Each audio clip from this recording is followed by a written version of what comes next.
this appreciation of the Buddha.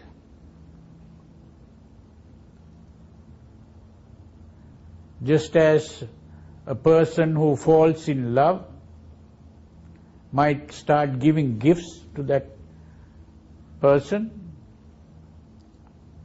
a man falling in love with a woman might give gifts to the woman, bringing flowers to a woman or various offerings.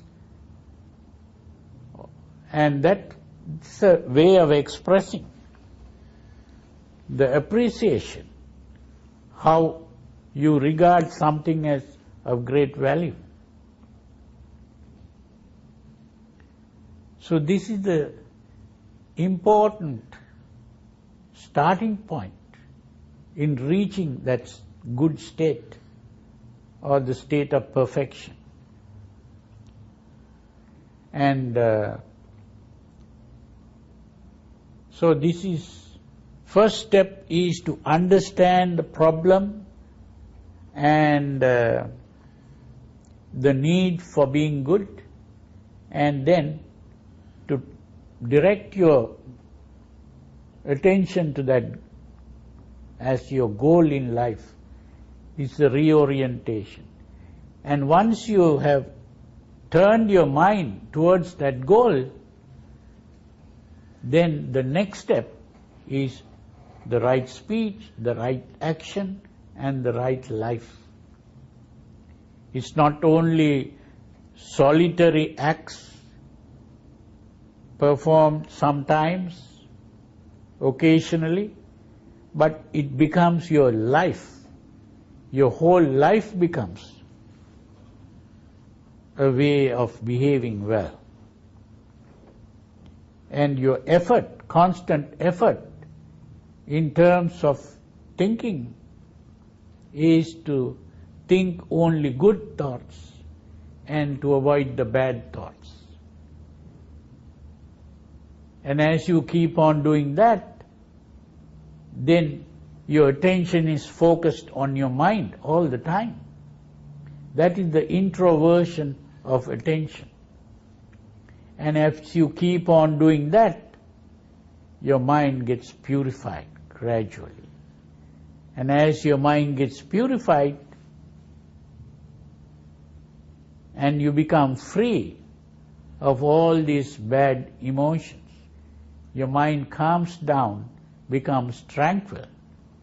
And in that state of tranquility, you begin to understand your experience even better. You begin to understand dukkha or suffering, how it arises, how it ceases, and the way leading to its cessation. In other words, what you understand what is called the Four Noble Truths. And so that is the insight. But the insight comes only as your mind becomes purified.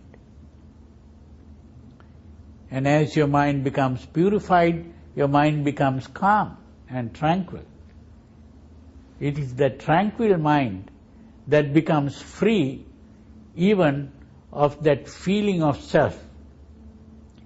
And when the mind gets free of the feeling of self, at least temporarily, even when you come back, you now know that the self is only a product of your thinking. It's not a real thing. And then you become even more convinced that that is the truth, that there is no self.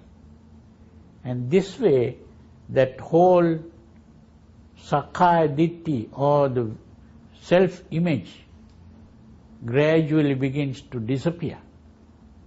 It's only when the self-image disappears completely and you see that there is no self, that you become a completely selfless person.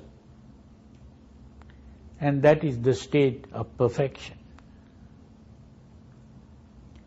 So we don't have to be able to jump straight into that state of perfection at once,